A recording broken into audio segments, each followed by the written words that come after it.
Bonjour, alors aujourd'hui je vais vous conduire tout au long de cette vidéo concernant Thanksgiving, remerciement à Dieu, merci Seigneur pour tout ce qu'il a fait.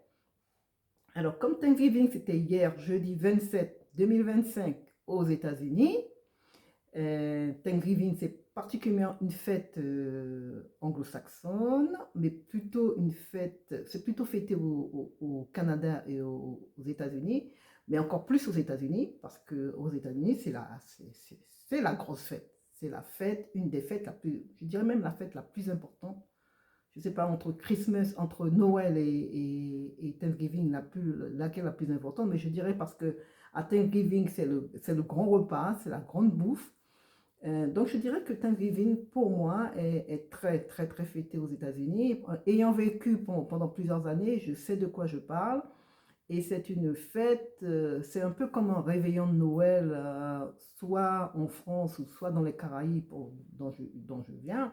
Si vous connaissez les Caraïbes, si vous connaissez la France, eh bien, vous savez, si vous avez déjà passé Noël là-bas, vous savez que les tables sont abondantes, ça déborde de toutes sortes de mets. Eh bien, c'est la même chose, Thanksgiving aux États-Unis. Et c'est quoi Thanksgiving? Thanksgiving, c'est une fête où les agriculteurs, après la moisson, ce qu'ils avaient récolté, et ils faisaient une fête pour remercier le Seigneur pour la moisson qui fut bonne, et remercier le Seigneur pour cela. Alors, avant de rentrer dans la deuxième partie, en fin de compte, je dirais plutôt de cette vidéo concernant le remerciement à Dieu, j'ai fait une première vidéo où je parlais de tout ce que Dieu a fait pour moi en 2025. Et je me disais aussi, il faut que je remercie aussi parce que 2025, c'était tous les bons côtés, mais il y a aussi des côtés qui n'ont pas été très, très bons. Et je remercie, voilà, toute ma semaine, depuis le lundi, c'est ce que je fais. Je remercie le Seigneur pour aussi mes côtés où c'était pas aussi très bon. Donc alors, avant de vous conduire sur ma période de pas bonne, si c'est la première fois que vous regardez, vous découvrez cette chaîne, je vous dis merci, bienvenue sur cette chaîne. Merci de vous abonner, ça permettra à cette chaîne de grandir, un pouce en l'air qui permettra à d'autres de voir cette vidéo. Et si vous voulez commenter, eh bien vous êtes la bienvenue parce qu'en fin de compte, je vous répondrai parce que je voudrais que cette chaîne soit une chaîne où on interchange entre chrétiens ou entre croyants, voilà, les gens qui croient en Dieu. Alors, je vous disais que cette année, il y a aussi, j'ai changé de travail et donc je travaille avec des hommes. Des fois, je me dis qu'ils ne sont pas très agréables. Parfois, on dit que c'est difficile de travailler avec les femmes, surtout les femmes avec les femmes. Mais moi, je peux vous dire, je travaille particulièrement avec beaucoup d'hommes. Et je vois que les hommes, ils sont, surtout, enfin, je dis pas, surtout. Je ne dis pas que tous les hommes sont pareils, mais je travaille avec certains, je dis avec tous ceux avec lesquels je travaille, ils ne sont pas tous pareils, mais il y a quelques spécimens qui sont très désagréables, très lunatiques, très, ils sont désobligeants, ils sont des personnes, et je vois leur attitude, et je bénis, je remercie le Seigneur parce que je vois à travers cela que le Seigneur me change, que le Seigneur me transforme, parce que ces hommes-là, il y a quelque temps encore, je serais face à ces hommes-là, ça aurait scratché, parce que je ne me laisserais pas faire, parce que tu ne me marches pas sur les pieds, il y a une façon dont tu ne me parles pas, tu ne me cries pas après, tu ne me parles pas, tu n'es pas mon responsable, tu n'es pas mon boss, donc ça aurait scratché. Mais là, non, je rentre dans une position d'humilité totale, je m'excuse, je me diminue et je ne rentre pas dans le jeu que l'ennemi voudrait peut-être que je rentre dedans.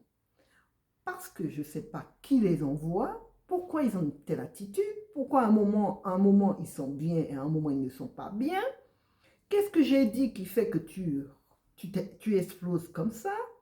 Je ne sais pas ce qui se passe chez toi, mais quand tu es au travail, il faudrait que tu oublies un peu chez toi. Donc, vous voyez, donc je rentre dans une idée de mes collègues, Mais je bénis le Seigneur parce que le Seigneur me montre à travers cela que je suis en train de changer. Et je bénis le Seigneur parce que je n'aurais pas eu ces hommes, ces collègues-là. Je n'aurais pas vu le changement que le Seigneur opère en moi. Donc il faut des personnes comme ça pour voir un peu le changement que le Seigneur opère en nous. Alors voilà, je remercie le Seigneur pour ça. Parce que ces collègues, je peux vous dire qu'ils ne sont pas, voilà, ils sont pas très agréables. Je n'ai pas envie de m'étendre trop dessus parce que c'est, ça peut être humiliant des fois, mais l'humilité du Seigneur se transforme. On a l'humilité de Jésus en nous. Donc cette humilité-là, il faut qu'il se manifeste en nous. Alors voilà. J'espère qu'il... Voilà. Non, parce que j'espère, je suis sûre que cette humilité de Jésus qui est en moi, qui me permet enfin, qui est en moi, qui me permet enfin d'avoir cette attitude. Il y a aussi une famille, donc on dit souvent que on peut choisir ses amis, mais on ne choisit pas sa famille. Donc voilà, ma famille, elle est ce qu'elle est. Pas toujours, voilà, pas toujours simple. Mais je bénis le Seigneur pour ma famille. Je dis, Seigneur, merci pour ma famille parce que tu m'as mis dans une famille où tu sais, dans cette famille-là, et tu ne m'as pas mis dans une autre. Donc, je te bénis pour la famille dans laquelle tu m'as mis. Et je prie pour mes frères et mes sœurs, mes neveux et nièces. Ma mère, je l'ai perdue l'année dernière, donc il ne me reste que mes frères et sœurs, enfin proches et mes neveux et nièces. Je prie pour eux quand je vois des succès dans leur vie. Je me dis, ben, tiens, ils ne savent pas, c'est parce qu'ils ont peut-être une sœur qui intercède, qui est derrière et intercède pour eux. Ils ne le savent pas, mais bon, le Seigneur leur montrera un jour. Donc je bénis le Seigneur pour ma famille. Elle n'est pas la famille idéale, mais c'est ma famille. Donc, et je l'accepte telle qu'elle est. Et je bénis aussi le Seigneur pour des réponses que j'attendais et que je n'ai pas eues. Et je sais que Dieu n'a pas fini. C'est pas parce que je n'ai pas eu, c'est pas parce que le Seigneur a... C'est peut-être en retard, mais c'est pas un déni. Donc voilà, donc je bénis le Seigneur pour ça.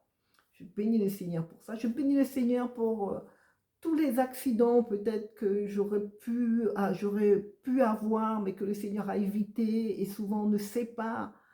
Mais le Seigneur est là, le Seigneur nous protège, il y a les anges qui sont là et qui nous permettent peut-être de partir plus tard de la maison pour nous éviter d'un accident ou de partir plus tôt afin de nous éviter d'un danger. Donc je bénis le Seigneur, je bénis le Seigneur. On ne sait pas tout ce que le Seigneur, tout dont le Seigneur nous protège, mais je bénis le Seigneur pour ça. Et je voudrais aussi bénir le Seigneur et le faire publiquement. Parce que je me rappelle que j'avais acheté un commerce et je pense que j'ai donné mon témoignage déjà mais dans une des vidéos. Et je me rappelle que quand je suis arrivée devant ce commerce le jour où je voulais visiter ce commerce, le Seigneur m'a dit non. Allez, je l'ai entendu. Alors c'était trop fort, c'était en moi, j'ai dit non. Et puis bon, on était en train de discuter tout ça. C'est pour ça que quand le Seigneur nous parle, il faut prendre un temps d'arrêt pour bien analyser ce qu'on vient d'entendre afin de ne pas se faire voler ce que le Seigneur vient de nous dire par l'ennemi. Et moi, j'ai continué, j'étais dans l'euphorie, j'allais voir mon commerce, j'allais avoir enfin, je vais aller être propriétaire, je vais être indépendant, entrepreneur et tout ça, j'étais contente.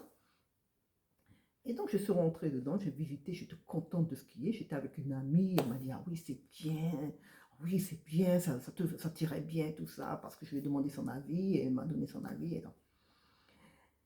Et donc, j'ai fini par avoir ce commerce. Mais sachez que le commerce n'a jamais fonctionné.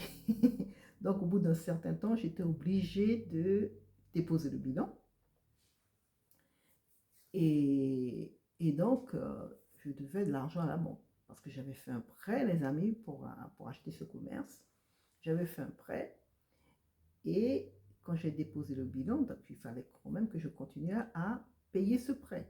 Et l'expert comptable m'avait déjà averti, il m'avait dit, bon, eh bien, puisque maintenant vous avez rentré dans ce processus d'endettement, et donc vous n'aurez pas de carte bleue, il m'avait dit, on va vous enlever le chéquier et tout ça.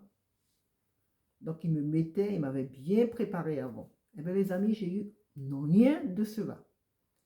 Je n'ai jamais entendu parler de la banque. Je n'ai jamais reçu une lettre me dire que je devais tant à la banque, il me restait tant à rembourser à la banque.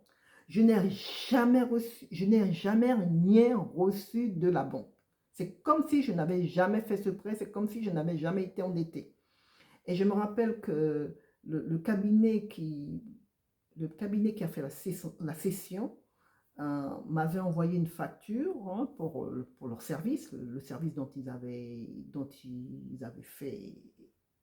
avaient fait. Et donc j'ai vu le montant que ça a coûté hein, pour faire cette session.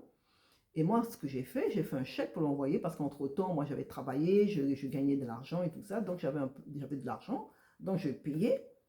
Et elle m'a renvoyé le chèque en disant, non, non, tout est couvert. Et tout ça. Waouh, waouh, waouh, waouh. Donc, je n'ai jamais, même le cabinet de cession, je n'ai jamais eu à payer, je n'ai jamais eu à rembourser de dette. Je ne sais pas où cette dette est passée, mais en tout cas, moi, je ne l'ai jamais eu. Alors, je voulais publiquement remercier le Seigneur pour ça, parce que on pense, bon, sûrement, hein, sûrement je remercie le Seigneur déjà pour ça, mais je le fais publiquement aujourd'hui pour vous dire, et en plus, c'est un témoignage pour beaucoup, de savoir qu'en fin de compte, le Seigneur est le Seigneur, l'or et l'argent appartiennent au Seigneur, et si tu as des dettes, le Seigneur peut effacer tes dettes. Tu ne peux pas savoir, tu ne sais pas d'où sort l'argent, moi je ne sais pas d'où est sorti l'argent, je ne sais pas qui a payé, mais en tout cas, c'est comme si je n'avais jamais fait ce prêt.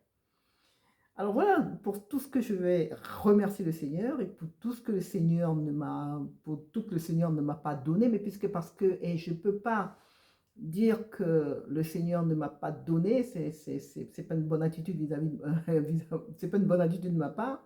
Je vais seulement dire ce que le Seigneur ne m'a pas encore donné, les choses pour lesquelles je prie et que le Seigneur n'a pas encore répondu. Et je voudrais remercier le Seigneur parce que je sais que ça vient, les amis, je sais que c'est en route. Voilà ce que je voulais partager avec vous. Je ne vais pas être trop longue sur cette vidéo, je voulais partager avec vous. Et vous aussi, hein, quand vous allez regarder cette vidéo, même si ce n'est pas cette semaine, mais quelle que soit la semaine, prenez un temps et remerciez le Seigneur pour tout ce que le Seigneur a fait pour nous, pour tout ce que le Seigneur fait pour nous, pour tout ce que le Seigneur continue à faire. Et c'est soit pas que chaque jour soit un jour de remerciement. Donc, merci de regarder cette vidéo et je vous dis à bientôt pour une nouvelle vidéo. Au revoir.